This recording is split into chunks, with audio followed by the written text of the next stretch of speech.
जय सिया राम।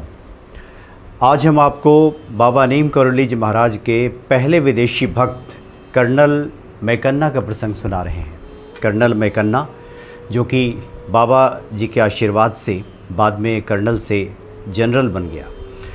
कर्नल मैकन्ना का ये प्रसंग सुनने के बाद ये स्पष्ट होगा कि किस प्रकार से ईश्वर कोई संत अहेतु की कृपा करते हैं, अकारण ही कृपा अपने भक्तों पे करते हैं। बाबा जी जो फतेहगढ़ का किला है उसके सामने भी कुछ दिन रहते थे और फतेहगढ़ किला, ये बात तब की है जब देश आज़ाद नहीं हुआ था, अंग्रेज़ी हुकूमत यहाँ पे थी। तो फतेहगढ़ किले में तब उस वक्त राजपूत रेजिमेंट का जो कमांडिंग अफसर है कर्नल मैकन्ना, उस वक्त वो वहाँ पे था। बहुत सख्त था, विशेषकर जो भारत के साधु महात्मा हैं उनसे तो चिढ़ता था, भारत के देवी देवताओं को लेकर नफ़रत मन में रखता था। लेकिन जो वहाँ पे भारत के सैनिक थे बाबा जी की महिमा से परिचित थे, बाबा जी को फल दूध वगैरह ला करके दे दिया करते थे और साथ ही बाबा से कहते थे कि ये जो कर्नल मैकन्ना है बहुत ही बेकार किस्म का व्यक्ति है, तंग करता है, परेशान करता है जो भारतीय सैनिक हैं, तरह तरह से प्रताड़ित करता है। तो बाबा जी कुछ कृपा कीजिए कि वो सुधर जाए, उसके अंदर सद्बुद्धि आ जाए और हम लोग तो आपके भक्त हैं, हम लोगों पे ही दया कर दीजिए कि उसकी मति बदल जाए और हम लोगों पे इस प्रकार से अत्याचार ना करे। तो बाबा जी ने अपने राव में कह दिया कि ठीक है, तुम्हारे उस ऑफिसर को, जो अंग्रेज़ी ऑफिसर है, उसको हम सुधारेंगे। बाबा ने जो भारत के सैनिक थे उनसे कह दिया और बाबा सीधे जो फतेहगढ़ किला है उसके अंदर प्रवेश करते चले गए। किसी सैनिक ने रोका नहीं, अधिकांश तो उनके भक्त ही थे। जो अंग्रेज़ी सैनिक थे उन लोगों ने रोकने का प्रयास किया, लेकिन भारतीय सैनिकों के विरोध के बाद उन लोगों ने भी रोकना बंद कर दिया और बाबा नीम करोली जी महाराज सीधे पहुंच गए कर्नल मैकन्ना के शयन कक्ष में।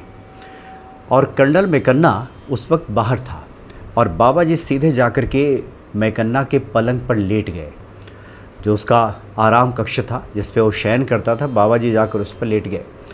कर्नल मैकन्ना जब बाहर से आया तो पहले ही उसको सूचना मिल गई कि एक भारतीय साधु अंदर जाकर के वहाँ लेटे हुए हैं, आग बबूला होकर, और हंटर अपने पास रखता था। हंटर फटकारता हुआ अंदर गया और जितने अपशब्द हो सकते हैं सब उसने बाबा जी को सुना दिया। अंग्रेज़ी में, हिंदी में जितनी गालियाँ हो सकती हैं, जितने अपशब्द हो सकते हैं सब सुना दिया। प्रत्यक्षदर्शियों का तो ये कहना है कि उसने हंटर का प्रहार भी किया, लेकिन बाबा जी पे इसका कोई असर नहीं हुआ। मुस्कुराते रहे, हंसते रहे, उसको देखते रहे। काफ़ी देर तक वो अपनी राव में रहा, इस प्रकार से अत्याचार भरी बातें करता रहा, हंटर फटकारता रहा।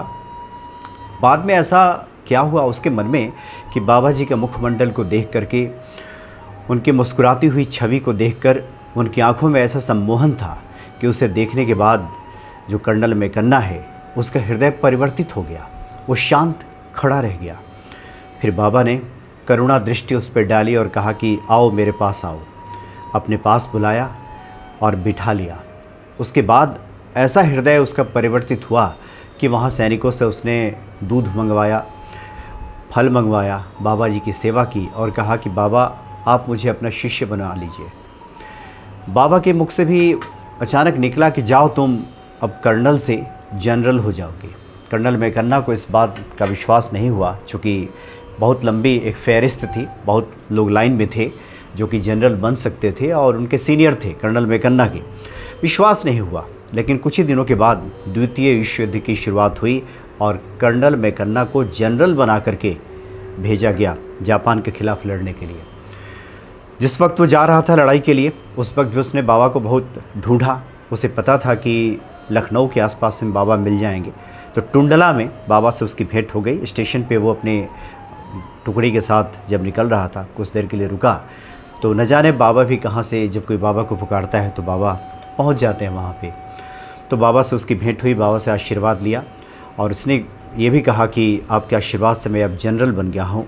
बाबा ने आशीर्वाद दिया, क्योंकि शुरू में अंग्रेज़ी हुकूमत, अंग्रेज़ी जो फ़ौज थी वो हार रही थी, बहुत लोग मारे गए थे उसमें, लेकिन जो कर्नल मैकन्ना है उसका बाल मकान न हुआ और फिर वापस सकुशल लौट गया। इस प्रकार से काफ़ी दिनों तक वो बाबा से मिलता रहा, अपनी भक्ति प्रदर्शित करता रहा। जब देश आज़ाद हुआ और अंग्रेज़ी फ़ौज यहाँ से जाने लगी, तो उसके मन में आया कि एक बार वो अपने गुरु बाबा नीम करोली जी महाराज से अवश्य मिलेगा। बेचैनी में वो जहाँ तहाँ उन्हें ढूंढता था, कभी टुंडला स्टेशन पे, कभी लखनऊ, कभी फ़तेहगढ़, कभी आगरा। जहाँ जहाँ उसे लगता था कि बाबा मिल सकते हैं, वहाँ वहाँ उसने ढूंढने का प्रयास किया, लेकिन कहीं बाबा से भेंट नहीं हो पाई थी।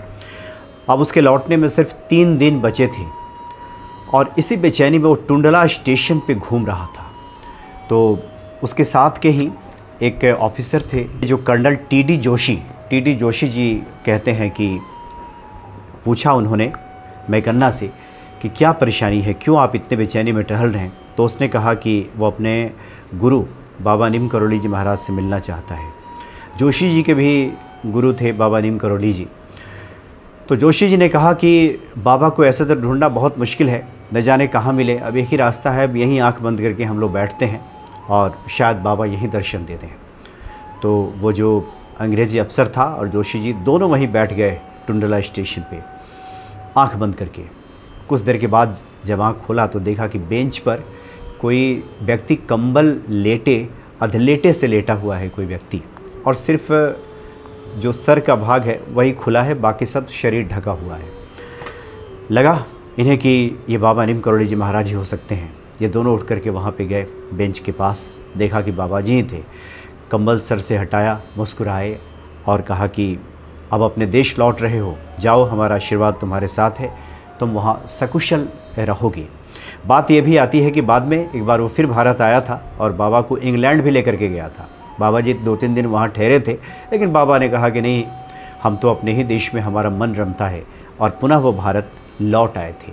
तो ये जो कर्नल मैकन्ना है, भारत के उस बाबा नीम करोली जी महाराज के पहले विदेशी भक्त हैं, जिस पे बाबा जी ने अहेतु की कृपा कर दी। कर्नल मैकन्ना का कोई संबंध बाबा से नहीं था, बाबा की महिमा से परिचित नहीं था, लेकिन अपने साथ के अपने जो मातहत जो सैनिक थे उन पे अत्याचार करता था और वो बाबा के भक्त थे। तो उन पे कृपा करने के लिए बाबा ने कर्नल मैकन्ना पे कृपा कर दी और वो बाबा का भक्त बन गया, उसका हृदय परिवर्तित हो गया। तो ऐसे हैं बाबा नीम करोली जी महाराज और अद्भुत है उनकी लीला। क्षण भर भी जिसको कहा गया है, भाव कुभाव अनख आला सहु, नाम जपत मंगल दिस रसहु। भाव से, कुभाव से, चूँकि कुभाव से ही कर्नल मैकन्ना ने बाबा की तरफ देखा था, उन पे अपशब्द उनके खिलाफ कहा था, लेकिन कृपा दृष्टि पड़ गई थी बाबा की और उसका जीवन सुधर गया और फिर वो जीवन में सफलता पाया ही, आजीवन वो बाबा का भक्त बना रहा। जय सिया राम।